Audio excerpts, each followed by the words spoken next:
ഈ പിഞ്ചുമക്കളുടെ ഫോട്ടോ എന്തിനാ ഇടുന്നേ? ഇന്ന് കൊച്ചു കുട്ടികളുടെ വീഡിയോ ഇങ്ങനെ കളിക്കുന്നത്, അങ്ങനെ കളിക്കുന്ന, ഡാൻസ് കളിക്കുന്ന വീഡിയോ. അല്ലാഹു അഅലം. പടച്ചോ നമ്മളെ നന്നാക്കി തരുമാറാകട്ടെ. പേടിക്കണം മക്കളെ, പേടിക്കണം. അല്ലാഹു നമുക്ക് അല്ലാഹനെ സൂക്ഷിച്ച് ജീവിക്കാൻ ഭാഗ്യം തരുമാറാകട്ടെ. എന്റെ മക്കളുടെ ഫോട്ടോ എടുക്കാൻ പോലും ഞാൻ സമ്മതിക്കൂല ഒരാളും. എന്റെ 3 മക്കളുണ്ട്, 3 പേരെ ഇന്ന് വരെ ഒരു മനുഷ്യനും കണ്ടിട്ടില്ല.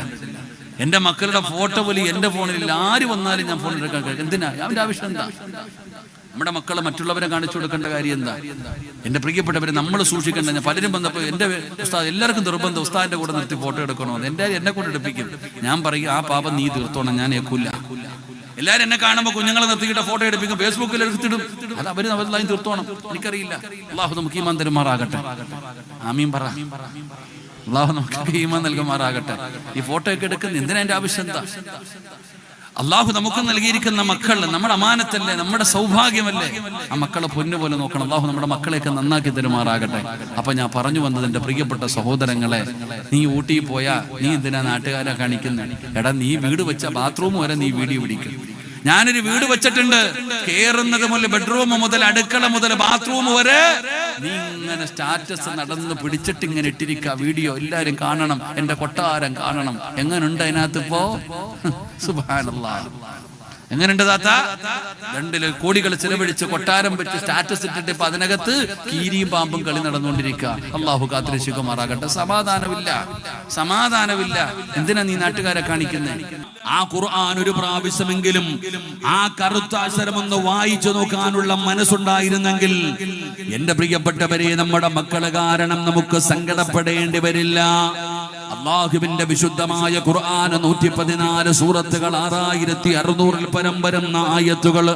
ആ ഖുർആനിലൂടെ ഞാനും നിങ്ങളും ഒന്ന് കണ്ണോടിച്ചു നോക്കിയ അല്ലാഹു സുബ്ഹാനഹു വ തആല ഒരുപാട് ചരിത്രങ്ങൾ പറയുന്നുണ്ട്. മുൻഗാമികളുടെ ഒരുപാട് ചരിത്രങ്ങൾ അല്ലാഹുവിന്റെ ഖുർആൻ അവിടെന്ന് പറയുന്നുണ്ട്. ഒരുപാട് പ്രവാചകന്മാരുടെ ചരിത്രം അല്ലാഹു പറയുകയാണ്. ഖുർആൻ എന്ന് പറയുന്നത് ഒരു ചരിത്ര പുസ്തകമല്ല. ആ ചരിത്രം അല്ലാഹു എനിക്കും നിങ്ങൾക്കും പഠിക്കാൻ വേണ്ടി പറഞ്ഞു തരുന്നതാണ്. ആ ഖുർആനിൽ അല്ലാഹു ഒരുപാട് പ്രവാചകന്മാരുടെ ചരിത്രം പറയുന്നുണ്ട്. എന്നിട്ട് അല്ലാഹു ഒരു പ്രവാചകന്റെ ചരിത്രം പറയുകയാ. യാക്കൂബ് എന്ന് പറയുന്ന ഒരു പിതാവിന്റെ ചരിത്രം അല്ലാഹുവിന്റെ ഖുർആൻ അവിടെന്ന് പറഞ്ഞു തരികയാണ്.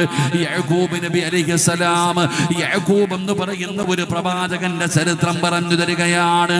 ആ ചരിത്രം പറയാനുള്ള കാരണം, യാക്കൂബ് എന്ന് പറയുന്ന പ്രവാചകൻ ഒരു പിതാവായിരുന്നു.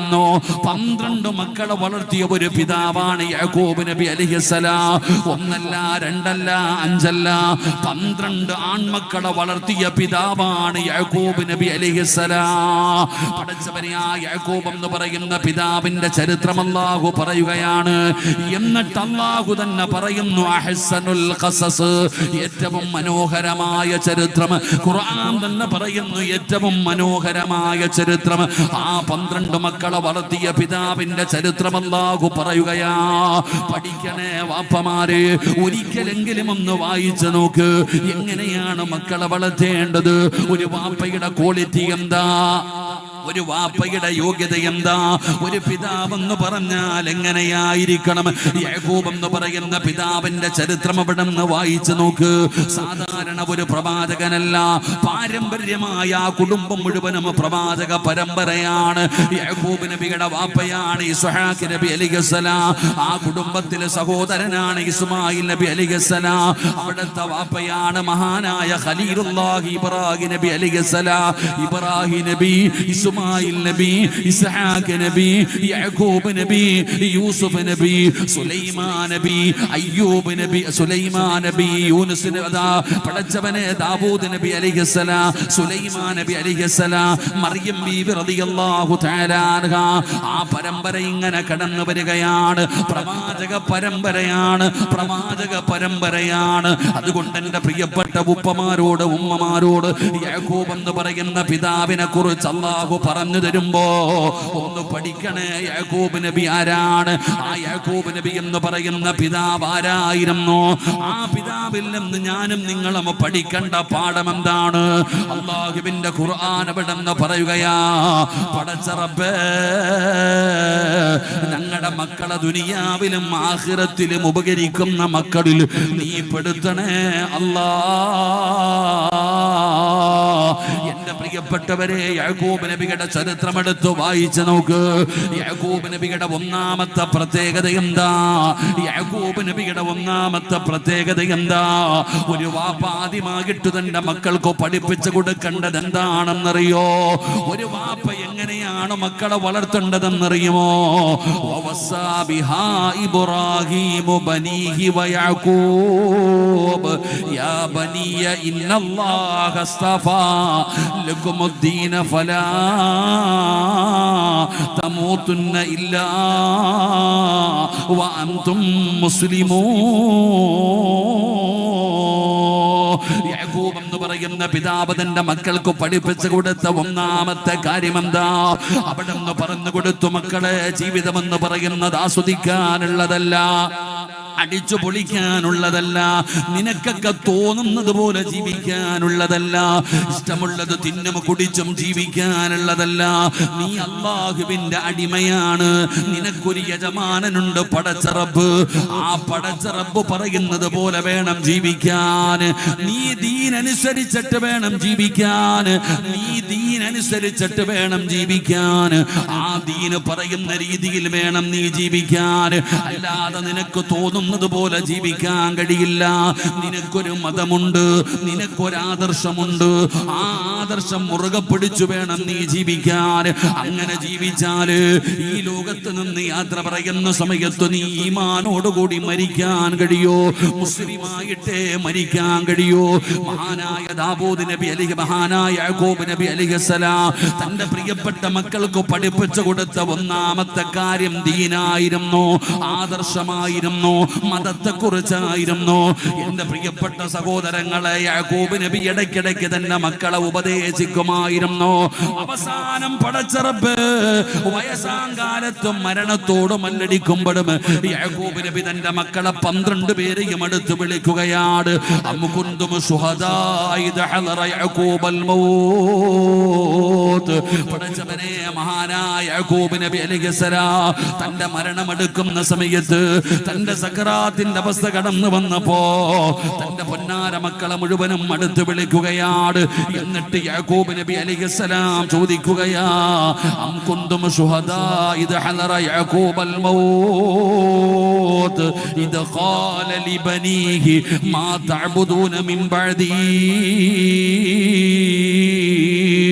മക്കളെ, ആരെയാണ് ആരാധിക്കേണ്ടത്? ഏത് മതമാണ് മുറുകെ പിടിക്കേണ്ടത്? ഏത് ആദർശമാണ് മുറുകെ പിടിക്കേണ്ടത്? വാപ്പ ജീവിച്ചിരിക്കുന്ന കാലത്ത് നിങ്ങൾക്ക് മുഴുവനും ഞാൻ പഠിപ്പിച്ചു തന്നിട്ടുണ്ട്. എന്നാ വാപ്പ മരിക്കാൻ പോവുകയാ. മാ തഅബുദൂന മിൻ ബഅദി. വാപ്പ മരിച്ചു കഴിഞ്ഞാൽ നിങ്ങൾ ആരെയാണ് ആരാധിക്കുന്നത്? വാപ്പ മരണപ്പെട്ട് കഴിഞ്ഞാൽ നിങ്ങൾ ആരെയാണ് ആരാധിക്കുന്നത്? പിതാവെന്ന് പറഞ്ഞാൽ ഒരു യോഗ്യതയാണ്. പിതാവിനുണ്ടാകേണ്ട ഒരു സ്വഭാവം എന്ത്? യാക്കൂബ് നബി ചോദ്യം ചോദിച്ചു, മക്കളെ കൊണ്ട് മറുപടി പറയിപ്പിക്കുകയാണ്.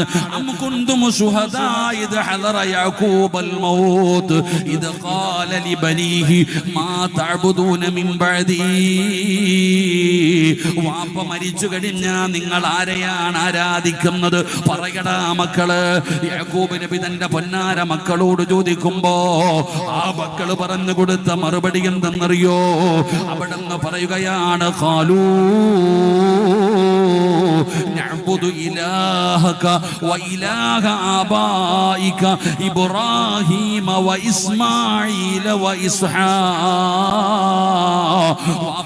ഉപ്പാപ്പയാ ഇബ്രാഹിം നബി അലൈഹിസ്സലാം, ഇസ്മായിൽ നബി അലൈഹിസ്സലാം, ഇസ്ഹാഖ് നബി അലൈഹിസ്സലാം, ആ പാരമ്പര്യമായി അവരാരെയാണോ ആരാധിച്ചത്, അവർ ഏത് മതമാണോ മുറുകെ പിടിച്ചത്, ഏത് ആദർശമാണോ മുറുകെ പിടിച്ചത്, ഒരു ചലനം പോലും അങ്ങോട്ടും ഇങ്ങോട്ടും മാറ്റമില്ല. ഞങ്ങൾ അല്ലാഹുവിനെയാണ് ആരാധിക്കുന്നത്, ഞങ്ങൾ അങ്ങ് പറഞ്ഞ ആദർശമാണ് മുറുകെ പിടിക്കുന്നത്. യാക്കൂബ് നബി ചിരിച്ചു. പെങ്ങളെ, ഒരു വാപ്പയ്ക്ക് ഇതിനെക്കാളും വലിയ എന്ത് സന്തോഷമാണ് വേണ്ടത്? അവിടെ നിന്ന് ചിരിക്കുകയാണ്. എങ്കിൽ പറഞ്ഞു മക്കളെ, എങ്കിൽ നീയൊക്കെ രക്ഷപ്പെട്ടടാ എന്ന് പറഞ്ഞുകൊണ്ട് ലോകത്തോട് വിട പറഞ്ഞു എന്ന് ഖുർആൻ പറയുമ്പോ ഈ വഅദ കേൾക്കാൻ വന്നിരിക്കുന്ന വാപ്പാ പണമുണ്ടാക്കാനുള്ള എളുപ്പ വഴിയല്ല പറഞ്ഞു കൊടുക്കേണ്ടത്. ആദ്യമായിട്ട് പറഞ്ഞു കൊടുക്കണം, നിനക്കൊരു മതമുണ്ടടാ, നിനക്കൊരു ദീനുണ്ടടാ, നിനക്കൊരു ആദർശമുണ്ടടാ. മക്കൾക്ക് പഠിപ്പിച്ചു കൊടുക്കേണ്ട ഒന്നാമത്തെ കാര്യം ആദർശമാണ്, ദീനാണ് പഠിപ്പിച്ചു കൊടുക്കേണ്ടത്. പഠിച്ചവനെ, ദീനെന്ന് പറഞ്ഞാൽ ആദർശമെന്ന് പറയുന്നത് അമാനത്താ. അത് ഉസ്താദന്മാരുടെ ജോലി മാത്രമല്ല, അത് ഉസ്താദിന്റെ ജോലി മാത്രമല്ല. ആദർശമെന്ന് പറയുന്നത് അമാനത്താ. 1500 കൊല്ലം മുമ്പ് നബി തങ്ങൾ തന്റെ അവസാന പ്രഭാഷണത്തിൽ ലക്ഷോപലക്ഷം വരുന്ന സ്വഹാബത്തിനോട് നബി തങ്ങൾ ദീൻ പറഞ്ഞു കൊടുത്തു ബല്ലിഗ് അന്നീ വലവായ സ്വഹാബ. ഇവിടെ നിന്ന് കേട്ടവര് കേൾക്കാത്തവർക്ക് നിങ്ങൾ എത്തിച്ചു കൊടുക്കണേ. ഒട്ടകം ഏതു ഭാഗത്താണോ, കുതിര ഏതു ഭാഗത്തേക്കാണോ തിരിഞ്ഞു നിന്നത്, ആ ഭാഗത്തേക്ക് കടന്നു വന്ന് പാരമ്പര്യമായി തലമുറകൾ കൈമാറി നിന്റെ കയ്യിൽ വന്നിരിക്കുന്ന ഈ ആദർശമുണ്ടല്ലോ, ഇത് പഠിപ്പിച്ചു കൊടുക്കേണ്ടത് നിന്റെ കടമയാണ്, നിന്റെ ബാധ്യതയാണ്. ഉസ്താദന്മാരുടെ ജോലി മാത്രമല്ല. ഏത് വാപ്പയാ മക്കൾക്ക് ആദർശം പറഞ്ഞു കൊടുക്കുന്നത്? ഒരു വീടിന്റെ അകത്ത് പോലും പടച്ചവനെ വാപ്പയ്ക്ക് ഒരു ആദർശമാണ്, ഉമ്മയ്ക്ക് ഒരു ആദർശമാണ്, മക്കൾക്ക് ഒരു ആദർശമാണ്. റജബ് വന്നാ വഴക്കാണ്, ബറാഅത്ത് വന്നാ വഴക്കാണ്, നബിദിനം വന്നാ വഴക്കാണ്. പടച്ചവനെ, ഏത് കാര്യം വരുമ്പോഴും വീടിന്റെ അകത്ത് വാപ്പയും ഉമ്മയും മക്കളും തല്ലാണ്. അവിടെ പോലും ഒരു യോജിപ്പില്ല, ആദർശത്തിൽ പോലും ഒരു യോജിപ്പില്ല. അതുകൊണ്ട് എന്റെ പ്രിയപ്പെട്ടവരെ, ഈ വളർന്നു വരുന്ന കുട്ടികളുണ്ടല്ലോ, അവരെയാണെന്ന് മറ്റുള്ളവർക്ക് വേണ്ടത്. അവരെ വഴിപിഴപ്പിക്കാൻ പലരും പരിശ്രമിച്ചു കൊണ്ടിരിക്കുകയാണ്. അവര് പുസ്തകങ്ങളിൽ നിന്നാണ് ദീൻ പഠിക്കുന്നത്, പ്രഭാഷണ ക്ലിപ്പുകളിൽ നിന്നാണ് ദീൻ പഠിക്കുന്നത്. അവരുടെ ഹൃദയത്തിലേക്ക് വിഷം കുത്തിവെച്ചു കൊടുക്കുകയാണ്, വഴി പിഴച്ചു പോവുകയാണ്. അതുകൊണ്ട് ഉപ്പമാരെ, മക്കൾക്ക് ആദർശം പറഞ്ഞു കൊടുക്കരുത്, ആദർശത്തിൽ വെള്ളം കലക്കരുത്, ആദർശം മക്കൾക്ക് പഠിപ്പിച്ചു കൊടുക്കണം. ഇല്ലെങ്കിൽ വലിയ നാശത്തിലേക്കാണ് കടന്നു വരുന്നത്. എന്തിനാണ് ഞാനിത് പറഞ്ഞതെന്നറിയോ? മഹാനായ ആദരവായ പ്രവാചകൻ നബി മുഹമ്മദ് മുസ്തഫ സല്ലല്ലാഹു അലൈഹി വസല്ലമ തങ്ങൾ പറയുകയാ, എന്റെ സമുദായം 73 വിഭാഗമാകും. എന്റെ സമുദായം 73 വിഭാഗമാകും. ആ 73 വിഭാഗത്തില് 72 വിഭാഗവും നരകത്തിലാണെന്ന് ആദരവായ പ്രവാചകൻ നബി മുഹമ്മദ് മുസ്തഫ. പ്രിയപ്പെട്ട സഹോദരങ്ങളെ, മക്കൾക്ക് പറഞ്ഞു കൊടുക്കേണ്ട ഒന്നാമത്തെ കാര്യം ആദർശം പഠിപ്പിച്ചു കൊടുക്കണം മക്കൾക്ക്. ആ ദീൻ പറഞ്ഞു കൊടുക്കണമെങ്കിൽ വാപ്പയ്ക്ക് ദീൻ ഉണ്ടാകണം. വാപ്പ കൊരങ്ങൻ ചാടുന്നത് പോലെ അപ്പുറം ഇപ്പുറം ചാടിയിട്ട് കാര്യമില്ല. ഒരു ആദർശം ഉണ്ടാകണം. ഈ ആദർശമാണ് ഈ മക്കൾക്ക് പഠിപ്പിച്ചു കൊടുക്കേണ്ടത്. എന്റെ പ്രിയപ്പെട്ട സഹോദരങ്ങളെ, കാരണം നബിതങ്ങൾ സല്ലല്ലാഹു അലൈഹി വസല്ലമ തങ്ങൾ പറഞ്ഞു, എന്റെ സമുദായം 73 വിഭാഗമാകും. ഇപ്പൊ തന്നെ എത്ര വിഭാഗം ഉണ്ടെന്ന് അറിയത്തില്ല. ഓരോന്നിനും 10ഉം 11ഉം വിഭാഗങ്ങളാ. എന്റെ സമുദായം 73 വിഭാഗമാകും. ആ 73-ൽ 72 എണ്ണവും നരകത്തില്ല. ഒരേ ഒരു വിഭാഗമേ സ്വർഗത്തിൽ പോകൂ. അള്ളാഹു നമുക്ക് ഈമാൻ നൽകുമാറാകട്ടെ. ഉറക്കെ പറഞ്ഞു അല്ലാഹ് ഈമാൻ തരുമാറാകട്ടെ. എന്റെ പ്രിയപ്പെട്ട സഹോദരങ്ങളെ, ഈ സ്വർഗത്തിൽ പോകുന്ന ഒരു വിഭാഗം ആരാന്ന് ചോദിച്ച ഈ 72 വിഭാഗവും പറയും ഞങ്ങളാണെന്ന്. അതാ ഈ 72 വിഭാഗവും പറയും ഞങ്ങളാ ബാക്കിയുള്ളതൊക്കെ പോക്കാ. ഒരു ദിവസം 2 വഖത്ത് നമസ്കാരമേ ഉള്ളൂ എന്ന് പറയുന്നവരും ചോദിച്ചാൽ അവനും പറയും ഞങ്ങൾ മാത്രമേ പോകത്തുള്ളൂ. ഈ മഹാന്മാരെ കുറ്റം പറയുന്നവൻ പറയും ഞങ്ങൾ മാത്രമേ പോകത്തുള്ളൂ. നബിതങ്ങളുടെ നബിദിനത്തെ വിമർശിക്കുന്നവൻ പറയും ഞങ്ങൾ മാത്രമേ പോകത്തുള്ളൂ. എല്ലാ മലയാളത്തിൽ ഓതുന്നവരും പറയും ഞങ്ങളെ പോകത്തുള്ളൂ. എല്ലാരും പറയുന്നത് ഞങ്ങളാ പോകുന്നേ. എന്റെ പ്രിയപ്പെട്ട സഹോദരങ്ങളെ, നമ്മൾ മനസ്സിലാക്കണം, ആ സ്വർഗത്തിൽ പോകുന്ന ഞങ്ങളാ നോക്കുമ്പോ പഠിച്ചവനെ പറയുന്നതൊക്കെ നല്ല കാര്യങ്ങളാ. നമ്മൾ വിചാരിക്കും ഒറ്റ നോട്ടത്തിൽ നോക്കുമ്പോ ഈ പറയുന്നതൊക്കെ നല്ലതല്ലേ, എന്താ ഇതിനകത്ത് സംശയം? എന്താ? ബുദ്ധി കൊണ്ട് ചിന്തിക്കും. അങ്ങനെ യുക്തിയും ബുദ്ധിക്കും വില, ദീനിനൊന്നും വിലയില്ല. എല്ലാവരും ചിന്തിക്കുന്നത് എങ്ങനെയാ? എന്റെ പ്രിയപ്പെട്ട സഹോദരങ്ങളെ, വഴിപടപ്പിക്കാൻ വേണ്ടി ഇങ്ങനെ നടക്കുന്നുണ്ട് കുറെ എണ്ണം. അപ്പൊ നിങ്ങൾ ഞങ്ങളോട് ചോദിക്കാൻ ആഗ്രഹിക്കുന്ന ഒരു ചോദ്യം, ഉസ്താദ് ഇതൊക്കെ ഉസ്താദന്മാരും തങ്ങന്മാരൊക്കെ തന്നെയല്ലേ പറഞ്ഞു തരുന്നത്? ഏത് പ്രസ്ഥാനം എടുത്തു നോക്കിയാലും ഇതിന്റെയൊക്കെ തലപ്പത്തിരിക്കുന്നവന്റെ താടിയുടെ നീളം, നിസ്കാരത്തഴമ്പ്, തലപ്പ, ഷാള്, തയ്യില്, തസ്ബീഹ് എല്ലാം ഉണ്ട്. അള്ളാഹു കാത്തിരക്ഷിക്കുമാറാകട്ടെ. ആമീൻ പറ. ഇഷ്ടപ്പെട്ടാലും ഇല്ലെങ്കിലും ദീൻ പറയണമല്ലോ. നിങ്ങൾ ആരെങ്കിലും നിങ്ങളുടെ ആരെയും തൃപ്തി നോക്കിയിട്ട് എനിക്കൊന്നും പറ്റൂലല്ലോ.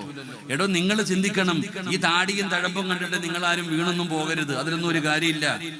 ഈ താടിയും തഴമ്പും തസ്ബീഹും ഒരു പച്ചശാൾ ഇട്ട തങ്ങളാവോ? എടാ ദീനുണ്ടത്. നമ്മൾ മനസ്സിലാക്കേണ്ടത്, നിങ്ങൾ മനസ്സിലാക്കേണ്ടത് എന്താ?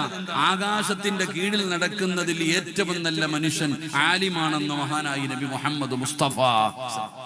ആകാശത്തിന്റെ കീഴിൽ നടക്കുന്നതിൽ ഏറ്റവും നല്ല മനുഷ്യനാരാ? വെടിയുണ്ടതുപോലെ ഇരിക്കുന്നു. ആരാ മനുഷ്യന്മാരെ? ആകാശത്തിന്റെ കീഴിൽ നടക്കുന്നതിൽ ഏറ്റവും നല്ല മനുഷ്യനാരാ? ഉസ്താദന്മാര്. പച്ച മലയാളം പറ. ആരാ? ഉസ്താദന്മാര്. അള്ളാഹു ഞങ്ങളെയൊക്കെ ആ കൂട്ടത്തിൽ പെടുത്തുമാറാകട്ടെ. അള്ളാഹു ഞങ്ങളെയൊക്കെ ആ കൂട്ടത്തിൽ പെടുത്തുമാറാകട്ടെ. ഏറ്റവും വൃത്തികെട്ടവനാരാ? ആകാശത്തിന്റെ കീഴിൽ നടക്കുന്നതിൽ ഏറ്റവും വൃത്തികെട്ടവനാരാ? നിങ്ങൾ എന്താ ഇങ്ങനെ ഇരിക്കണേ? അത് ഉസ്താദന്മാര് തന്നെ. അള്ളാഹു കാക്കുമാറാകട്ടെ. അത് തിരിക്കൊന്നും വേണ്ട, ഞാൻ ഉള്ളതാ പറഞ്ഞ. ഉള്ളത് പറയുന്നതിന് എന്താ? എടാ ആകാശത്തിന്റെ കീഴിൽ നടക്കുന്നതിൽ ഏറ്റവും നല്ലവനും ആലിമ, ഏറ്റവും വഴിപടച്ചവനും ആലിമ. നിങ്ങൾ ഇങ്ങനെ വീണു പോകരുത്. അത് ഇതും കണ്ടിട്ട്. എടാ വീട് ഉദ്ഘാടനം ചെയ്യാൻ മാത്രമല്ല തങ്ങളെ വിളിക്കണത്, ഉസ്താദിനെ വിളിക്കണത്. കട ഉദ്ഘാടനം ചെയ്യുമ്പോ, താമസം കയറുമ്പോ, കുറ്റിയടിക്കുമ്പോ, കല്യാണത്തിന്, നിക്കാഹിന്, എന്തിനും ഉസ്താദ്. നരകത്തെ ഉദ്ഘാടനം ചെയ്യാനും അള്ളാഹു വിളിക്കുന്നത് ഉസ്താദന്മാരെ തന്നെയാണ്. അള്ളാഹു കാത്തിരക്ഷിക്കുമാറാകട്ടെ. അല്ലാതെ കള്ളുകുടിയനെ വെച്ചിട്ടല്ല ഉദ്ഘാടനം ചെയ്യുന്നേ. അതുകൊണ്ട് താടിയും തഴമ്പും ഒന്നും കണ്ടിട്ട് നിങ്ങൾ വീണു പോകരുത്. അതിലൊന്നും ഒരു കാര്യമില്ല. എന്റെ പ്രിയപ്പെട്ട സഹോദരങ്ങളെ, എന്തൊക്കെയുണ്ടെന്ന് പറഞ്ഞിട്ടും ആദർശം നേരെയല്ലെങ്കിൽ പിന്നെന്ത്?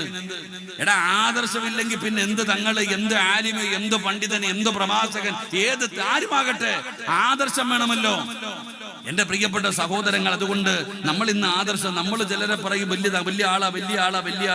എടാ പടച്ചവനെ ഫ്ലെക്സ് അടിച്ചു വെച്ചിരിക്കുക. ഞാൻ വലിയ ഒരാൾക്കാർ പറയുന്ന അവിടെ ഒരാളുണ്ട്, പോയി കഴിഞ്ഞാൽ ചത്ത കോഴിയെ പറപ്പിക്കുന്ന ആളാ, 5 പേരെ നിർത്തിയിരിക്കുക. ഇത് പറയാൻ പബ്ലിസിറ്റിക്ക് വേണ്ടി ആളെ നിർത്തുന്ന കാലം. അവിടെ ഒരാളുണ്ട്, അവിടെ പോയ പെണ്ണുങ്ങൾ അതിനിങ്ങനെ നടക്കുന്നുണ്ട്. ഇങ്ങനെ നിങ്ങളെ പറഞ്ഞിട്ട് കാര്യമില്ലല്ലോ. പെണ്ണുങ്ങൾ തന്നെയാ പബ്ലിസിറ്റി. അവിടെ ഒരാളുണ്ട്, പടച്ചവനെ എത്ര ഞാൻ അവിടെ പോയി നിരയായി, ഇങ്ങനെ പറയാൻ ആളെ നിർത്തുന്ന കാര്യം. അത് മഹാന്മാരാണെങ്കിലും ആരാണെങ്കിലും. ഇവിടെ ഒരിക്കലും മഹാന്മാരൊന്നും അങ്ങനെ ആഗ്രഹിക്കുന്നില്ലടോ. ഒരാള് ഞാൻ വലിയവനാണെന്ന് പറയാൻ ഒരാളും ആഗ്രഹിക്കുന്നില്ല. ഇവിടെ ഔലിയാക്കന്മാർക്ക് കറാമത്തുണ്ട്, മഹാന്മാർക്ക് കറാമത്തുണ്ട്. ഇന്നൊക്കെ ജീവിക്കുന്ന തങ്ങന്മാരാകട്ടെ, സയ്യിദന്മാരാകട്ടെ, അവർക്കൊക്കെ അള്ളാഹു കൊടുത്ത ഒരു അനുഗ്രഹമുണ്ട്. ഒരു വാക്ക് പറഞ്ഞാൽ മതി, എത്ര തന്നെ. അതൊക്കെ അവരുടെ കറാമത്തുകളാ. എന്നും പറഞ്ഞത് പബ്ലിസിറ്റി ആക്കാനുള്ളതല്ല. എന്റെ പ്രിയപ്പെട്ട സഹോദരങ്ങളെ, നമ്മൾ മനസ്സിലാക്കണം, ഇന്നിത് പറഞ്ഞു പരത്താൻ വേണ്ടി ഒരു സംഘത്ത് നിർത്തിയിരിക്കുന്നു, പിഴപ്പിക്കാൻ. അള്ളാഹു നമ്മളെ കാക്കുമാറാകട്ടെ. സ്വഹാബത്തിന്റെ കാലത്ത് ഇശാ നിസ്കാരം കഴിഞ്ഞ് ഒരാളിങ്ങനെ പള്ളിയിൽ കിടക്കുമ്പോ, എന്റെ പ്രിയപ്പെട്ട സഹോദരങ്ങളെ, ഒരു കറുത്ത മുടിയൊക്കെ ജടപിടിച്ച ഒരാള് പള്ളിയിലേക്ക് കയറി വന്നു.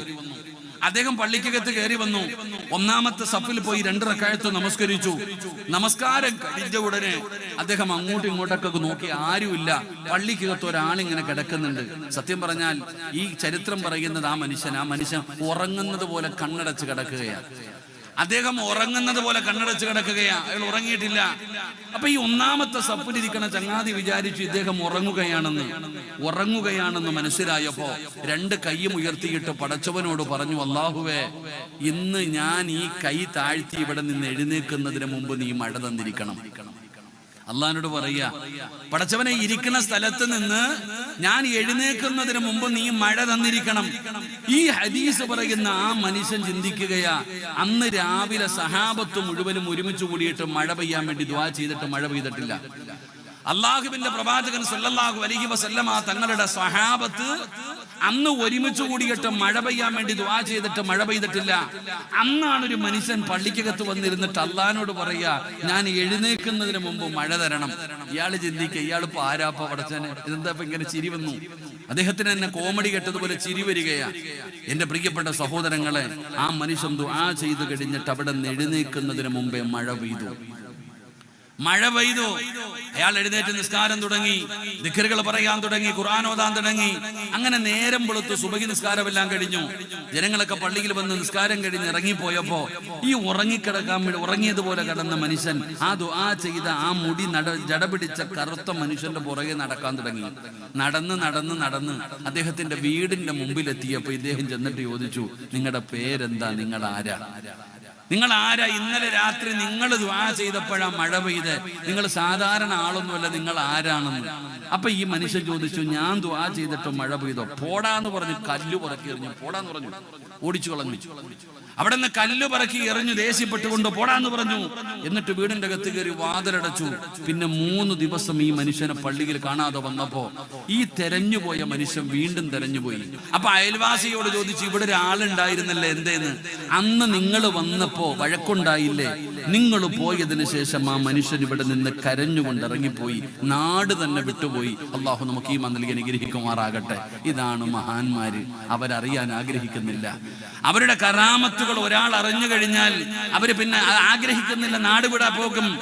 കാരണം മറ്റുള്ളവർ അറിയുന്നത് അവർ ഇഷ്ടപ്പെടുന്നില്ല. എന്നാൽ ഇന്നെന്റെ പ്രിയപ്പെട്ടവരെ, നമ്മളിങ്ങനെ പരസ്യപ്പെടുത്തുകയാ, പറഞ്ഞു കൊടുക്കാൻ ആള് നിർത്തുകയാ. അതുകൊണ്ട് എന്റെ പ്രിയപ്പെട്ടവരോട് പറയുന്നു, നബി തങ്ങൾ പറയുകയാണ്, 72 വിഭാഗവും നരകത്തിലാണ്. സ്വർഗത്തിലേക്ക് കടന്നു പോകുന്ന ഒരു വിഭാഗം ആരാ? പടച്ചവനെ, ഒരേ ഒരു വിഭാഗം. അവരാരെന്നറിയുമോ? അല്ലാഹുവിന്റെ പ്രവാചകൻ സല്ലല്ലാഹു അലൈഹി വസല്ലമ തങ്ങള്, പടച്ചവനെ, സഹാബത്ത്, താബഈങ്ങള്, തബഉ താബഈങ്ങള്, ഇമാമുമാര്, ഔലിയാക്കന്മാര്, സയ്യിദന്മാര്, പണ്ഡിതന്മാര്, പാരമ്പര്യമായി പടച്ചവനെ ഒരു തസ്ബീഹിലെ മുത്തുമണി പോലെ പാരമ്പര്യമായി കടന്നു വന്ന ഈ ദീനനുസരിച്ച് ജീവിക്കുന്നവരുണ്ടല്ലോ, ഈ ആദർശം അനുസരിച്ച് ജീവിക്കുന്നവരുണ്ടല്ലോ. ഇന്നലെ പെയ്ത മഴയ്ക്ക് വന്ന പുൽച്ചെടിയല്ലടോ, പാരമ്പര്യമായി കടന്നു വന്ന ദീനിങ്ങനെ മുറുകെ പിടിച്ചു ജീവിക്കുന്നവർ. അവരാണ് അഹ്ലു സുന്നത്തി വൽ ജമാഅ. അവരാണ് അഹ്ലു സുന്നത്തി വൽ ജമാഅ. അവരെ കുറിച്ചാണ് സുന്നികൾ എന്ന് പറയുന്നത്.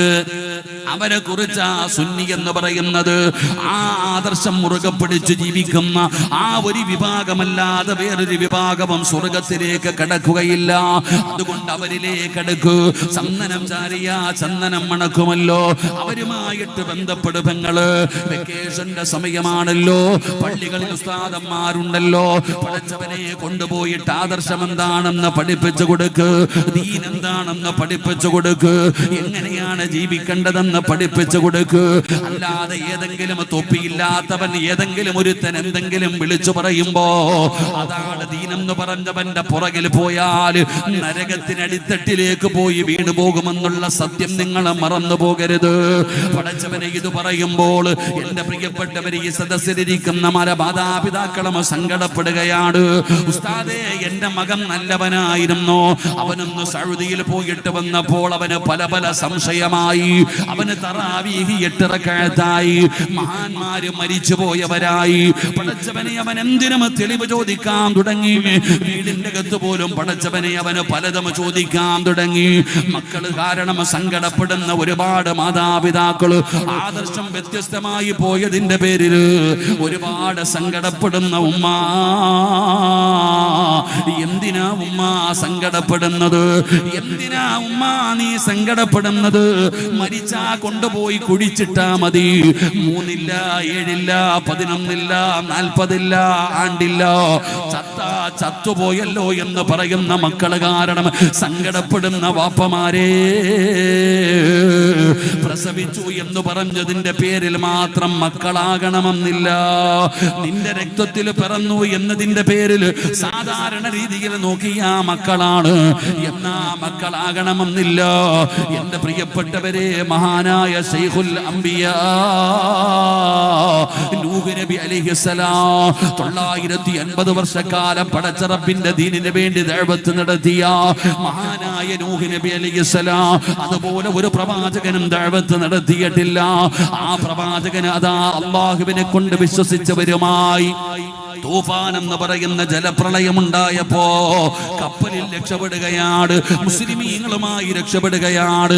ആ പോകുന്ന വഴിയിൽ തന്റെ പ്രിയപ്പെട്ട പൊന്നാര മകന് വെള്ളത്തിന്റെ അകത്ത് കിടന്ന് മുങ്ങുകയാണ്. അവന് വെള്ളത്തിന്റെ അകത്ത് കിടന്ന് മുങ്ങുകയാണ്. നൂഹ് നബി അലൈഹിസ്സലാമിന് സങ്കടമായി.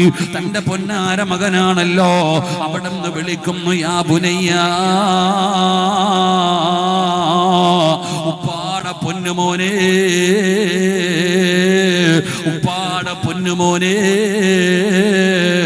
വാപ്പാട ആദർശം മുറുകെ പിടിക്കടാ, അല്ലാഹുവിനെ കൊണ്ട് വിശ്വസിക്കടാ. ഈ കപ്പലിലേക്ക് കേറ്, ഈ കപ്പലിലേക്ക് കേറ്. ഇത് അല്ലാഹുവിന്റെ അദാബാ, സാധാരണ മഴവെള്ളപ്പൊക്കമല്ല, ഇത് സാധാരണ ഒരു മഴയല്ല, ഇത് അല്ലാഹുവിന്റെ പരീക്ഷണമാണ് മോനെ. ഉപ്പാട കൂടെ കപ്പലിൽ കയറി വിശ്വാസം മുറുകെ പിടിച്ച് രക്ഷപ്പെടാൻ വിളിച്ചപ്പോ ആ മകന് 950 കാലം ദഅവത്ത് നടത്തിയ നൂഹ് നബിയോട് കനാൻ എന്ന് പറയുന്ന പൊന്നുമകൻ പറഞ്ഞു, വാപ്പാ വാപ്പ വാപ്പാടെ പണി നോക്കിക്കോ, ഉപ്പ ഉപ്പാടെ കാര്യം നോക്ക്. വെള്ളപ്പൊക്കമുണ്ടായ ആ കാണുന്ന മലയുടെ മുകളിൽ കയറിയിട്ട് ഞാൻ രക്ഷപ്പെടും വാപ്പാ. വാപ്പ പറഞ്ഞു, ലാ ആസിമൽ യൗമ മിൻ അംരില്ലാഹ്. മോനെ, ഇത് പടച്ച റബ്ബിന്റെ വലിയ പരീക്ഷണമാടാ. വാപ്പ പറയുന്നതനുസരിക്കാതെ ആ പൊന്നുമകൻ അനുസരിക്കാൻ തയ്യാറാകാതെ വന്നപ്പോ അതാ പടച്ചവനെ തൂഫാൻ എന്ന് പറയുന്ന ജലപ്രളയത്തിൽ തന്റെ പൊന്നാര മകൻ ഇങ്ങനെ വെള്ളത്തിൽ മുങ്ങുമ്പോ വാപ്പയല്ലേ നൂഹ് നബി, വാപ്പയല്ലേ നൂഹ് നബി.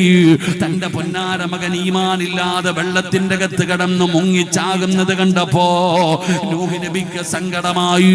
അവിടെ നിന്ന് വിളിക്കുന്നു, വനാദാ നൂഹുൻ റബ്ബഹു ഫഖാല റബ്ബി ഇന്നി ബിനി മിൻ അഹ്ലി وإن وعدك الحق وأنت أحكم الحاكمين.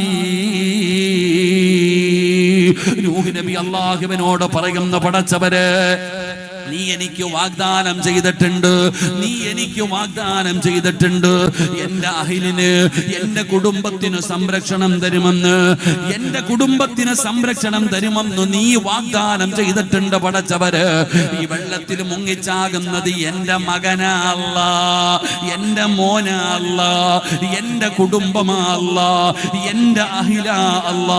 നൂഹ് നബി അലൈഹിസ്സലാം പടച്ചവനോട് ചോദിക്കുമ്പോ, പെങ്ങളെ, നൂഹ് നബിയുടെ മകനാണ്, നൂഹ് നബിയുടെ മകനാണ്, നൂഹ് നബിയുടെ രക്തത്തിൽ പിറന്ന മകനാണ്. എന്നാൽ അല്ലാഹു പറഞ്ഞ മറുപടി എന്തെന്നറിയുമോ? ഖാല യാ നൂഹ് ഇന്നഹു ലൈസ മിൻ അഹ്ലിക. വിട്ടേക്ക് നൂഹ്. 18 കൊല്ലം 19 കൊല്ലം പൊന്നുപോലെ വളർത്തിയിട്ട് കണ്ടവന്റെ കൂടെ ഇറങ്ങി പോകുന്ന മക്കള് കാരണം എന്തിനാ ഉമ്മ സങ്കടപ്പെടുന്നത്? എന്തിനാ വാപ്പാ സങ്കടപ്പെടുന്നത്?